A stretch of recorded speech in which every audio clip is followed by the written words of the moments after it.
નમસ્કાર દર્શક મિત્રો, હું છું રૂપલ લુણીચિયા. સંપૂર્ણ ન્યૂઝમાં આપનું સ્વાગત છે.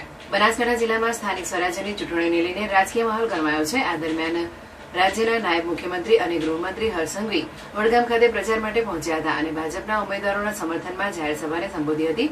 વડગામ એપીએમસી નજીક યોજાયેલી આ સભામાં મોટી સંખ્યામાં કાર્યકરો અને નાગરિકો હાજર રહ્યા હતા. પોતાના સંબોધનમાં હર્ષ સંઘવીએ કોંગ્રેસ અને આમ આદમી પાર્ટી પર આકરા પ્રહારો કર્યા હતા. તેમણે જણાવ્યું હતું કે ભૂતકાળમાં કોંગ્રેસના શાસન દરમિયાન બનાસકાંઠામાં પાણી, વીજળી અને રસ્તા જેવી પાયાની સુવિધાઓનો ભારે અભાવ હતો. મહિલાઓને કિલોમીટરો સુધી પાણી લેવા જવું પડતું હતું અને ગામડાઓમાં મૂળભૂત સુવિધાઓ ઉપલબ્ધ નહોતી. હર્ષ સંઘવીએ દાવો કર્યો હતો કે ભાજપ સરકાર આવ્યા બાદ જિલ્લામાં પાણી, વીજળી, રસ્તા અને શિક્ષણ ક્ષેત્રે મોટા પાયે સુધારા કરવામાં આવ્યા છે. ગરીબોને મફત અનાજ અને આયુષ્યમાન ભારત કાર્ડ જેવી યોજનાઓ દ્વારા જીવનમાં સુધારો લાવવામાં આવ્યો છે.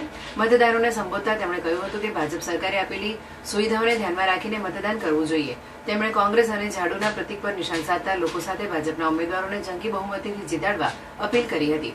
કાર્યક્રમ દરમિયાન તેમણે વડીલોને જૂના સમયની પરિસ્થિતિ યાદ કરાવી અને નવી પેઢીને વિકાસનો તફાવત સમજાવવાનો પ્રયત્ન કર્યો હતો.